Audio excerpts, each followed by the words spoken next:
Assalamualaikum warahmatullahi wabarakatuh.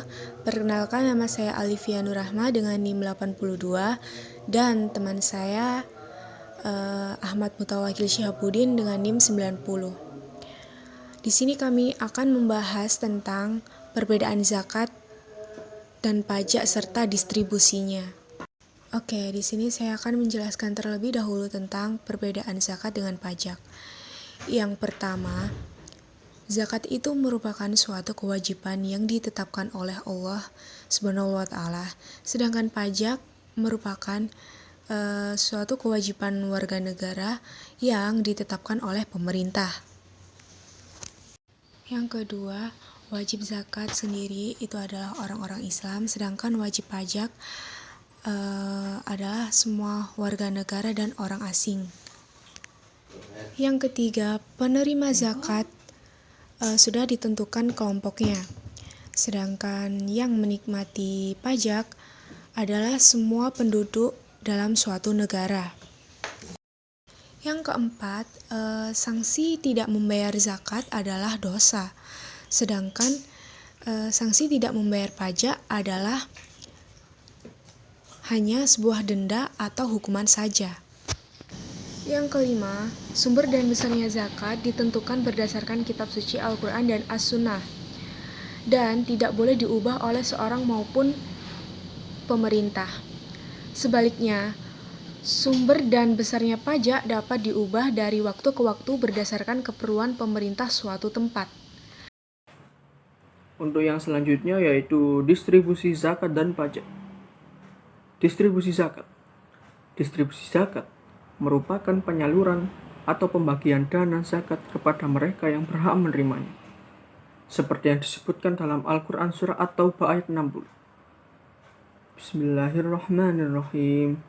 Innama sadaqatu lil fuqara'i wal masakini wal 'amilina 'alaiha wa mu'allafati qulubuhum wa fi raqabati wal 'amilina wa fi sabilillahi wa banis sabil faridatan minallah wallahu alimun hakim.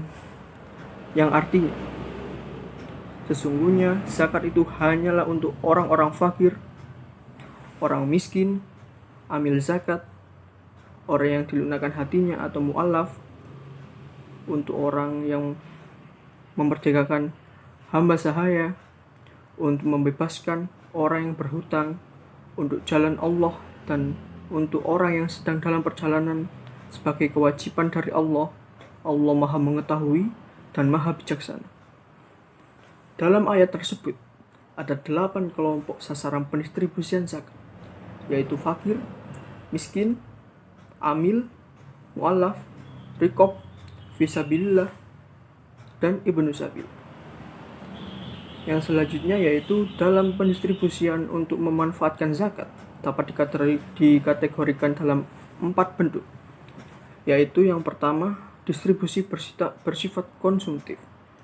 Distribusi bersifat konsumtif yaitu zakat yang dibagikan kepada mustahik atau orang yang berhak menerima zakat untuk dimanfaatkan secara langsung, seperti zakat fitrah yang diberikan kepada fakir miskin untuk memenuhi kebutuhan sehari-hari, atau zakat mal yang dibagikan kepada para korban bencana. Pola pendistribusiannya dapat diarahkan kepada pemenuhan kebutuhan pokok yang dapat meningkatkan gizi, seperti mendistribusikan susu berkualitas tinggi, madu, vitamin, dan sebagainya. Yang kedua yaitu distribusi bersifat konsumtif kreatif, yaitu zakat yang diwujudkan dalam bentuk lain dari barangnya semula, seperti diberikan dalam barang alat-alat sekolah, beasiswa, atau bantuan sarana ibadah seperti mukena, sajadah, sarung, dan sebagainya. Yang ketiga yaitu distribusi bersifat produktif tradisional, di mana zakat diberikan dalam bentuk barang-barang produktif seperti kambing, sapi, alat cukur, alat pertukangan, dan lain sebagainya. Pemberian dalam bentuk ini akan dapat menciptakan suatu usaha yang membuka lapangan pekerja bagi fakir miskin.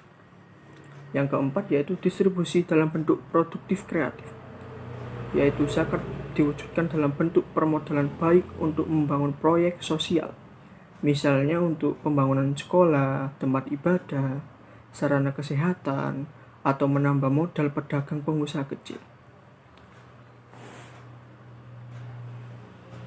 Yang selanjutnya yaitu distribusi pajak. Distribusi pajak merupakan pemerataan penghasilan warga negara untuk meratakan kesejahteraan masyarakat dan mendistribusikan beban pajak secara merata di antara mereka yang wajib membayarnya.